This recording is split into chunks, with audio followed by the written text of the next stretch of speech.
Okay, so that's Prime Minister Modi hailing the budget, referring to it as a Janta Janardhan budget, a people's budget, speaking about the focus on infrastructure, on manufacturing, and also the fact that the budget is focused on social security for gig workers, about AI. All of that is something that the Prime Minister has referred to while going ahead and hailing this budget, calling it a force multiplier and saying that it's essentially for the people.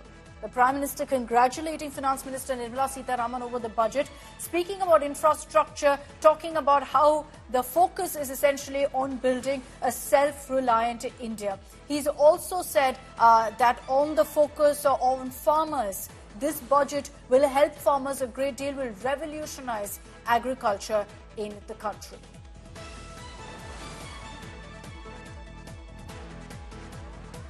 Interestingly, Prime Minister Modi, while also hailing the budget, taking a taunt at the opposition, saying previous governments only believed in looting the people for their own benefit. He's focused on this budget, saying it's a people's budget because it gives back to the people, referring to also the changes, the relief that's come in as far as income tax goes. But beyond that, the Prime Minister also has spoken about his vision. He's repeatedly spoken of a Viksit Bharat by 2047. And it's along those lines that he speaks of infrastructure, of self-reliance, about creating jobs, revolutionizing agriculture, and much more. Let's get your highlights. आमतौर पर budget का focus इस बात पर रहता है कि सरकार का खजाना कैसे भरेगा, लेकिन ये बजट उससे बिल्कुल उल्टा है। लेकिन ये बजट देश के नागरिकों की जेब कैसे भरेगी, देश के नागरिकों की बचत कैसे बढ़ेगी और देश के नागरिक विकास के भागीदार कैसे बनेंगे, ये बजट इसकी एक बहुत मजबूत नींव रखता है। साथियों, इस बजट में रिफॉर्म की दिशा में महत्वपूर्ण कदम उठाए गए हैं। न्यूक्लियर एनर्जी में प्राइवेट सेक्टर को बढ़ावा देने का निर्णय बहुत ही ऐतिहासिक है।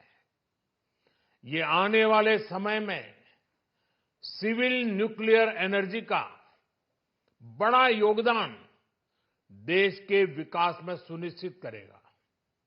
बजट में रोजगार के सभी क्षेत्रों को हर प्रकार से प्राथमिकता दी गई है। देश में टूरिज्म के लिए बहुत संभावना है।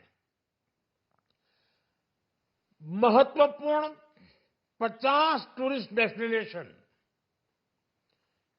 वहां पर जो होटल्स बनाएंगे, उस होटल को पहली बार इंफ्रास्ट्रक्चर के दायरे में लाकर टूरिज्म पर बहुत बल दिया है।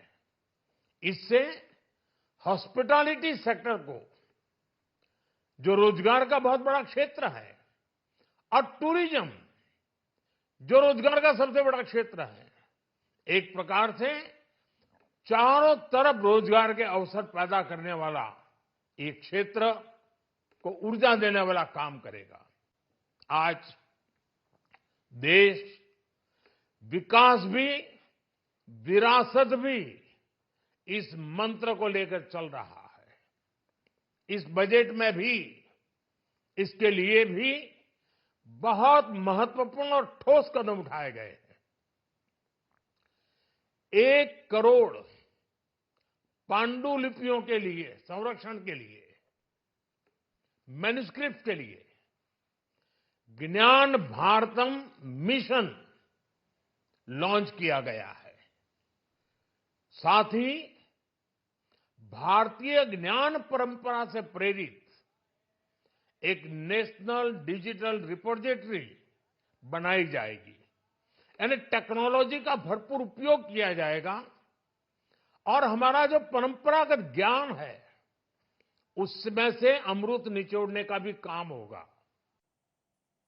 Okay, those were the highlights of what Prime Minister Modi had to say. We'll also be talking about some of the budget highlights. We've told you all about really the tax relief. The Prime Minister says this is a Janta Janardhan budget, a people's budget, and that's why the focus has been on boosting the savings of the people, not filling up government coffers, but ensuring that people get more money, that their savings are more, that there's more money in their accounts. We'll be talking about that and also getting you other highlights like the budget, talking so much about tech, about artificial intelligence. All those highlights coming your way